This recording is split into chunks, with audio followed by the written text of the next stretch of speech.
Bonjour, bonjour, bonjour. J'espère que vous allez bien, mes hommes et mes femmes de destinée.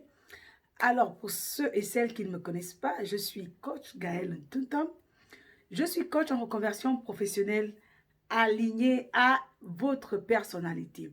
Alors, c'est quoi la reconversion professionnelle alignée à la personnalité? Parce qu'il y a plusieurs formes de reconversion, mais je mets un accent sur aligné à votre personnalité. Pourquoi? Parce que c'est l'occasion pour une femme de destinée, pour un homme de destinée, d'oser faire un métier qui vous correspond, un métier qui vous ressemble, un métier qui tient compte, un, de vos aspirations profondes, deux, de vos valeurs, trois, de vos talents.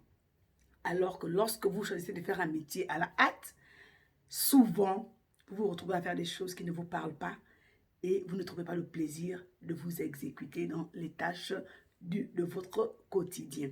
Alors aujourd'hui, j'aimerais vous partager l'expérience que j'ai vécue avec une femme de destinée. Alors je vais aborder ce thème en disant trois reconversions ratées. Alors pourquoi je vous parle de trois reconversions ratées? Parce que la semaine dernière, je crois, je vous ai fait une vidéo là où je vous parlais de l'importance de connaître c'est quoi son type d'intelligence. Parce que connaître son type d'intelligence vous permet en fait de savoir que vous ne ressemblez pas à toutes les personnes que vous rencontrez, que vous êtes différent et que vous avez un mode de fonctionnement qui est propre à vous, c'est-à-dire unique à vous. Et c'est ça qui fait votre authenticité et votre unicité. Alors j'ai rencontré une dame qui a 53 ans, qui à la base a fait une formation de secrétaire comptable. Alors après des années à faire ce travail, elle a décidé de se reconvertir. Comme vous le savez, partout ailleurs en France, dans les pays européens, il y a des organismes qui accompagnent dans la reconversion professionnelle. Alors, elle est passée par un organisme, que je ne vais pas citer le nom, et elle a dit qu'elle voulait se reconvertir. Lui, on demandait donc quoi? Elle a dit qu'elle voulait faire dans le monde de la petite enfance. Alors, elle a fait cette reconversion. Et 2 ans après, elle s'est rendue compte qu'en fait, ce n'était pas son monde à elle. Elle ne se retrouvait pas. Euh, Elle s'est retrouvée, je peux dire, en burn-out. Parce que il y avait plein de choses à faire. Et elle dit, elle ne supportait pas le bruit des enfants. Alors qu'ayant 2 enfants, elle pensait que c'est quelque chose qui allait forcément matcher avec elle. Alors, elle quitte cette reconversion dans le monde de la petite enfance. Elle va finalement faire une autre formation dans la restauration. Alors, elle fait dans la restauration et 1 an plus tard, elle se retrouve à faire un business plan. Elle fait un business plan, elle fait tout. Mais dans son quotidien, en fait, les gens lui disent, mais pourquoi en fait tu veux faire la restauration? Oui, parce que j'aime la restauration. Et elle a vraiment fait cette formation dans la restauration, sauf qu'en fait, dans ses actions de chaque jour, il n'y a pas la passion. Un, il n'y a pas la passion. Deux, il n'y a pas de créativité. Trois, en fait, elle a fait cette formation dans la restauration, mais en fait, sa cuisine est ordinaire. Alors qu'en vérité, lorsque vous choisissez de faire un métier, non seulement qui est aligné à votre personnalité, qui est aligné à vos talents et à vos aspirations profondes, il n'y a pas de raison qu'il n'y a pas de passion, il n'y a pas de raison qu'il n'y a pas de créativité, et il n'y a pas de raison, il n'y a pas de fun en fait. C'est-à-dire que lorsque vous l'observez faire la cuisine, il n'y a pas de waouh. Il n'y a pas l'art de la table, il n'y a pas l'art culinaire. Elle essaye d'appliquer des choses qu'elle a appris à l'école, mais ça ne donne même pas le résultat tant attendu. Et je me posais la question de savoir, pourquoi moi, je vais choisir de venir manger dans ton restaurant et pas dans le restaurant de quelqu'un d'autre? Elle dit, parce que je fais de la bonne cuisine. Je dis, ah ouais, quelle est la valeur ajoutée dans ta cuisine? Qu'est-ce que je peux retrouver dans tes assiettes que je ne retrouverai pas ailleurs? Est-ce que tu peux me faire une description d'un plat que je vais devoir manger chez toi et que je ne retrouverai pas forcément ailleurs? Ou du moins, je vais retrouver le même plat ailleurs, mais il y aura des éléments quand je vais goûter. Je dis, waouh, elle n'était pas capable en fait. Elle n'était pas capable parce qu'en fait, ça ne sort pas d'elle. Lorsque vous êtes passionné de quelque chose, lorsque vous avez déjà un talent dans un domaine, et lorsque vous en faites une passion, il n'y a pas de raison qu'il n'y ait pas de waouh. Le waouh, en fait, il est naturel.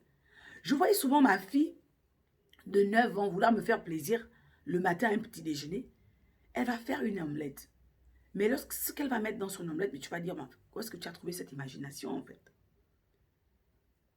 Voyez-vous? Et c'est une enfant qui est toujours en train de suivre les masterclass en cuisine, les chefs étoilés. Elle est intéressée des chefs étoilés. Et elle m'apporte beaucoup d'informations. Mais lorsque vous êtes une adulte, vous avez 53 ans et que vous avez fait plusieurs formations sans réellement savoir pourquoi vous êtes retrouvé là, ça veut dire en fait qu'il y a quelque chose qui ne va pas. Troisième chose, que finalement, elle me dit, oui, je ne vais plus faire la cuisine. Finalement, je me rends compte que c'est vraiment pas, beaucoup de gens me disent que c'est vraiment pas mon métier. Mais je vais faire maintenant, ce que je vais faire là, c'est maintenant assistante maternelle. Mais assistante maternelle, pourquoi? Parce qu'en fait, elle me dit, parce qu'en fait, je peux être chez moi et m'occuper des enfants. Mais ce ne sera pas tout. Tu seras chez toi, t'occuper des enfants. Mais est-ce que tu as oublié que tu étais d'abord dans la petite enfance? Est-ce que le bruit des enfants, tu supportes? Est-ce que les capots des enfants, tu supportes? Si tu ne supportes pas, alors tu n'es pas aligné à ça. Cherche quelque chose qui est aligné à toi. Et tu ne te tromperas pas, en fait. Comme je dis souvent aux gens, la zone d'excellence se trouve au travers de votre talent. Là où est votre talent est caché votre zone d'excellence. Si vous arrivez à identifier vos talents, vous arrivez à les mettre en valeur, vous arrivez à observer tout ce qui se passe autour de vous, au travers de vos talents, vous allez vous rendre compte que votre zone de génie est cachée derrière. Et la troisième chose à retenir, c'est que lorsque vous avez trouvé votre zone de génie, votre zone d'excellence, regardez autour de vous. Quel est pour vous le battement de votre cœur? Quel est dans votre environnement, sinon ce monde, la chose à laquelle vous voulez contribuer? Qu'est-ce qui fait le battement de votre cœur? Il y a des gens qui ont une valeur justice tellement importante qu'elles veulent créer des associations pour aider. Qu'est-ce qui vous parle en fait? Quand vous regardez autour de vous, quels sont les éléments que vous voyez que vous pouvez apporter un plus?